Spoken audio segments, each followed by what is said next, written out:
بسم اللہ الرحمن الرحیم الف لام را تلک آیات الکتاب المبین انا انزلناه قرآنا عربیا لعلکم تعقلون نحن نقص علیک احسن القصص بما اوحینا الیک هذا القرآن وان كنت من قبله لمن الغافلین إذ قال يوسف لأبيه يا أبت إني رأيت 11 كوكبا والشمس والقمر رأيتهم لي ساجدين قال يا بني لا تقصص رؤياك على إخوتك فيكيدوا لك كيدا إن الشيطان للإنسان عدو مبين وكذلك يجتبيك ربك ويعلمك من تأويل الأحاديث ويتم نعمته عليك وعلى آل يعقوب كما أتمها على أبويك من قبل إبراهيم وإسحاق إن ربك عليم حكيم لقد كان في يوسف وإخوته آيات للسائلين إذ قالوا ليوسف وأخوه أحب إلى أبينا منا ونحن عصبة إن أبانا لفي ضلال مبين اقتلوا يوسف أو اطرحوه أرضا يخل لكم وجه أبيكم وتكونوا من بعده قوما صالحين قال قائل منهم لا تقتلوا يوسف وألقوه في غيابة الجب يلتقطه بعد السيارة إن كنتم فاعلين قالوا يا أبانا ما لك لا تامنا على يوسف وإنا له لناصحون أرسله معنا غدا يرتع ويلعب وإنا له لحافظون قال إني ليحزنني أن تذهبوا به وأخاف أن يأكله الذئب وأنتم عنه غافلون قالوا لئن أكله الذئب ونحن عصبة إنا إذا لخاسرون فلما ذهبوا به وأجمعوا أن يجعلوه في غيابة الجب وأوحينا إليه لتنبئنهم بأمرهم هذا وهم لا يشعرون وجاءوا أباهم عشاء يبكون قالوا يا أبانا إنا ذهبنا نستبق وتركنا يوسف عند متاعنا فأكله الذئب وما أنت بمؤمن لنا ولو كنا صادقين وجاءوا على قميصه بدم كذب قال بل سولت لكم أنفسكم أمرا فصبر جميل والله المستعان على ما تصفون وجاءت سيارة فأرسلوا واردهم فأدلى دلوه قال يا بشرى هذا غلام وأسروه بضاعة والله عليم بما يعملون وشروه بثمن بخس دراهم معدودة وكانوا فيه من الزاهدين وقال الذي اشتراه من مصر لامرأته أكرمي مثواه عسى أن ينفعنا أو نتخذه ولدا وكذلك مكنا ليوسف في الأرض ولنعلمه من تأويل الأحاديث والله غالب على أمره ولكن أكثر الناس لا يعلمون ولما بلغ أشده آتيناه حكما وعلما وكذلك نجزي المحسنين وراودته التي هو في بيتها عن نفسه وغلقت الأبواب وقالت هيت لك قال معاذ الله إنه ربي أحسن مثواي إنه لا يفلح الظالمون ولقد همت به وهم بها لولا أن رأى برهان ربه كذلك لنصرف عنه السوء والفحشاء إنه من عبادنا المخلصين واستبق الباب وقدت قميصه من دبر وألف يا سيدها لدى الباب قالت ما جزاء من أراد بأهلك سوءا إلا أن يسجن أو عذاب أليم قال هي راودتني عن نفسي وشهد شاهد من أهلها إن كان قميصه قد من قبل فصدقت وهو من الكاذبين وإن كان قميصه قد من دبر فكذبت وهو من الصادقين فلما رأى قميصه قد من دبر قال إنه من كيدكن إن كيدكن عظيم يوسف أعرض عن هذا واستغفري لذنبك إنك كنت من الخاطئين وقال نسوة في المدينة امرأة العزيز تراود فتاها عن نفسه قد شغفها حبا إنا لنراها في ضلال مبين فلما سمعت بمكرهن أرسلت إليهن وأعتدت لهن متكئا وآتت كل واحدة منهن سكينا وقالت اخرج عليهن فلما رأينه أكبرنه وقطعن أيديهن وقلن حاش لله ما هذا بشرا إن هذا إلا ملك كريم قالت فذلكن الذي لمتنني فيه ولقد راودته عن نفسه فاستعصم ولئن لم يفعل ما آمره ليسجنن وليكون من الصاغرين قال رب السجن أحب إلي مما يدعونني إليه وإلا تصرف عني كيدهن أصب إليهن وأكن من الجاهلين فاستجاب له ربه فصرف عنه كيدهن إنه هو السميع العليم ثم بدا لهم من بعد ما رأوا الآيات ليسجننه حتى حين ودخل معه السجن فتيان قال أحدهما إني أراني أعصر خمرا وقال الآخر إني أراني أحمل فوق راسي خبزا تأكل الطير منه نبئنا بتأويله إنا نراك من المحسنين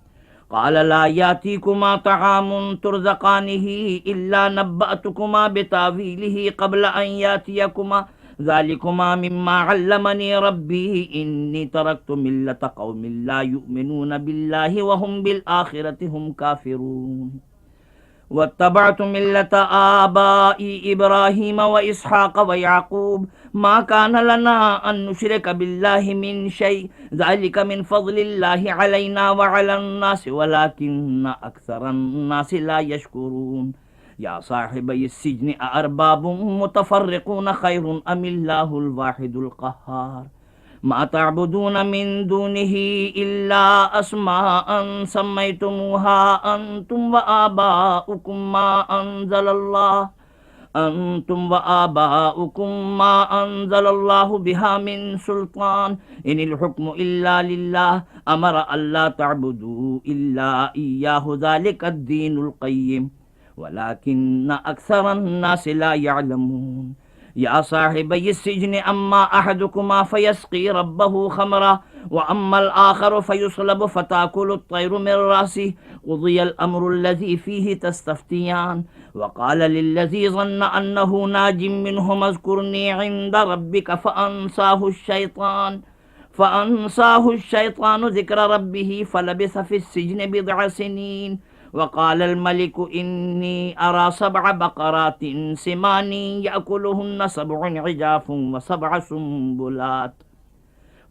سنبلات خضر وأخر يابسات يا أيها الملأ أفتوني في رؤياي إن كنتم للرؤيا تعبرون قالوا أضغاث أحلام وما نحن بتأويل الأحلام بعالمين وقال الذي نجا منهما وادكر بعد أمة أنا أنبئكم بتأويله فأرسلون يوسف أيها الصديق أفتنا في 7 بقرات سمان يأكلهن 7 عجاف و7 سنبلات خضر وأخر يابسات لعلي أرجع إلى الناس لعلهم يعلمون قال تزرعون 7 سنين دأبا فما حصدتم فذروه في سنبله إلا قليلا مما تأكلون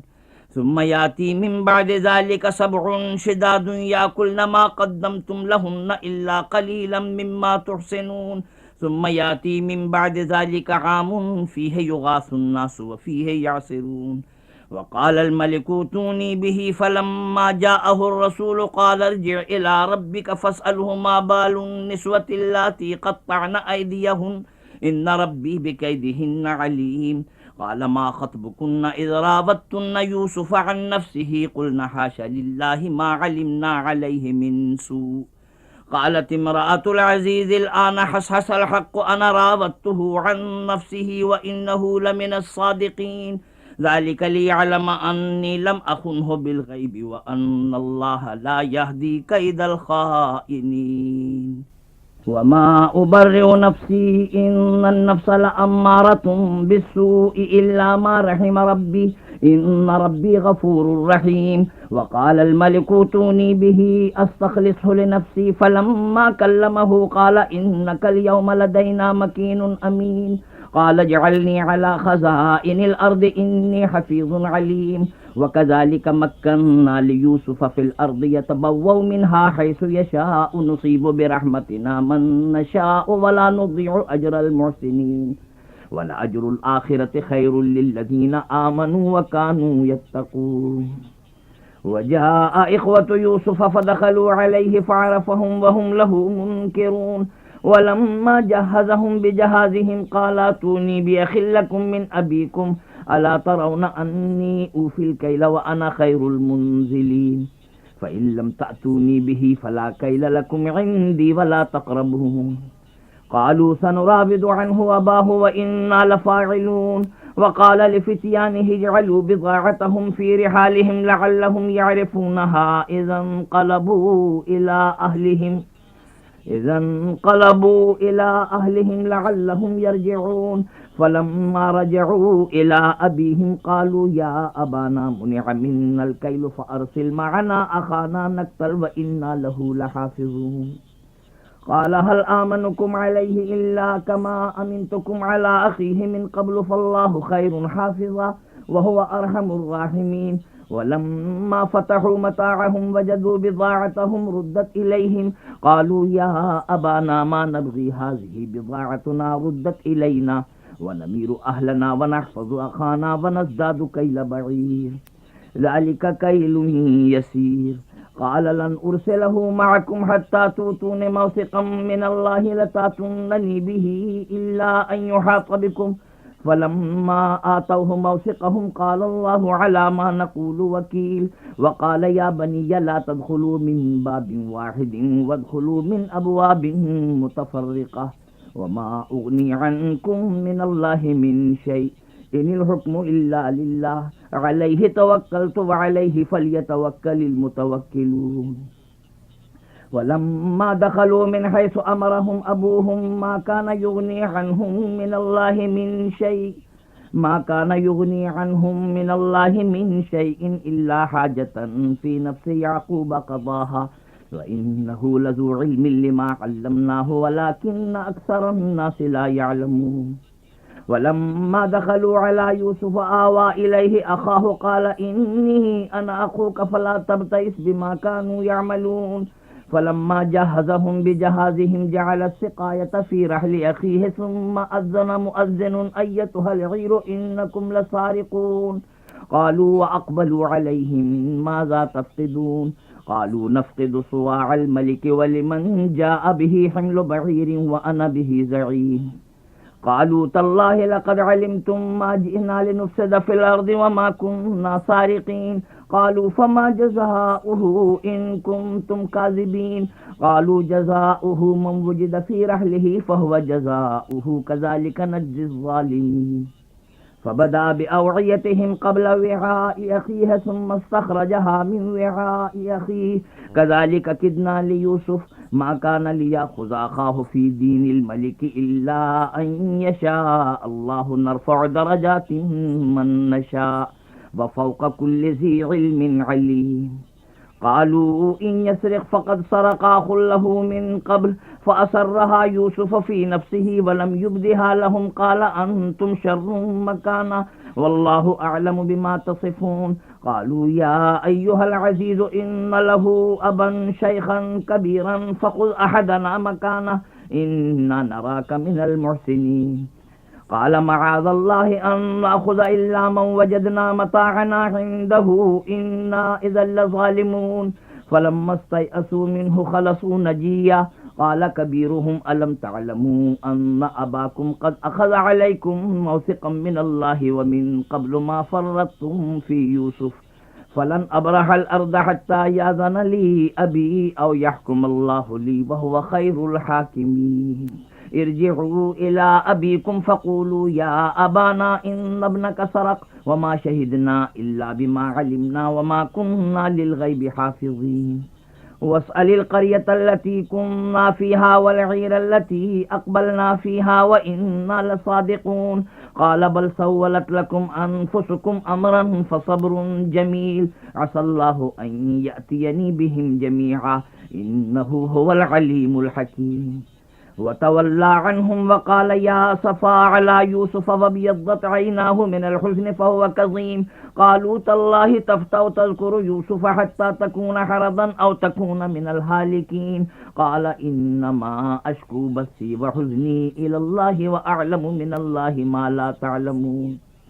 يا بني يذهبوا فتحسسوا من يوسف وأخيه ولا تيأسوا من روح الله إنه لا ييأس من روح الله إلا القوم الكافرون فلما دخلوا عليه قالوا يا أيها العزيز مسنا وأهلنا الضر وجئنا ببضاعة مزجاة فأوف لنا الكيل وتصدق علينا إن الله يجزي المتصدقين قال هل علمتم ما فعلتم بيوسف وأخيه إذ أنتم جاهلون قالوا أئنك لأنت يوسف قال أنا يوسف وهذا أخي قد من الله علينا إنه من يتق ويصبر فإن الله لا يضيع أجر المحسنين قالوا تالله لقد آثرك الله علينا وإن كنا لخاطئين قال لا تثريب عليكم اليوم يغفر الله لكم وهو أرحم الراحمين اذهبوا بقميصي هذا فألقوه على وجه أبي يأت بصيرا وأتوني بأهلكم أجمعين ولما فصلت العير قال أبوهم إني لأجد ريح يوسف لولا أن تفندون قالوا تالله إنك لفي ضلالك القديم فلما أن جاء البشير وألقاه على وجهه فارتد بصيرا قال ألم أقل لكم إني أعلم من الله ما لا تعلمون قالوا يا أبانا استغفر لنا ذنوبنا إنا كنا خاطئين قال سوف أستغفر لكم ربي إنه هو الغفور الرحيم فلما دخلوا على يوسف آوى إليه أبويه وقال ادخلوا مصر إن شاء الله آمنين ورفع أبويه على العرش وخروا له سجدا وقال يا أبت هذا تأويل رؤياي من قبل قد جعلها ربي حقا وقد أحسن بي إذ أخرجني من السجن وجاء بكم من البدو من بعد أن نزغ الشيطان بيني وبين إخوتي إن ربي لطيف لما يشاء إنه هو العليم الحكيم رب قد آتيتني من الملك وعلمتني من تأويل الأحاديث فاطر السماوات والأرض أنت وليي في الدنيا والآخرة توفني مسلما وألحقني بالصالحين ذلك من أنباء الغيب نوحيه إليك وما كنت لديهم إذ أجمعوا أمرهم وهم يمكرون وما أكثر الناس ولو حرصت بمؤمنين وما تسألهم عليه من أجر إن هو إلا ذكر للعالمين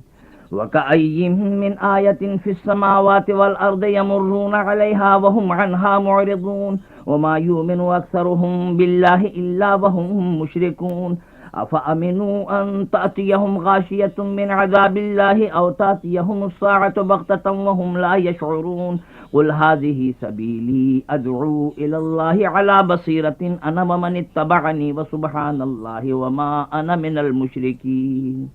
وما أرسلنا من قبلك إلا رجالا نوحي إليهم من أهل القرى أفلم يسيروا في الأرض فينظروا كيف كان عاقبة الذين من قبلهم ولدار الآخرة خير للذين اتقوا أفلا تعقلون حتى إذا استيأس الرسل وظنوا أنهم قد كذبوا جاءهم نصرنا فنجي من نشاء ولا يرد بأسنا عن القوم المجرمين لقد كان في قصصهم عبرة لأولي الألباب ما كان حديثا يفترى ولكن تصديق الذي بين يديه وتفصيل كل شيء وهدى ورحمة لقوم يؤمنون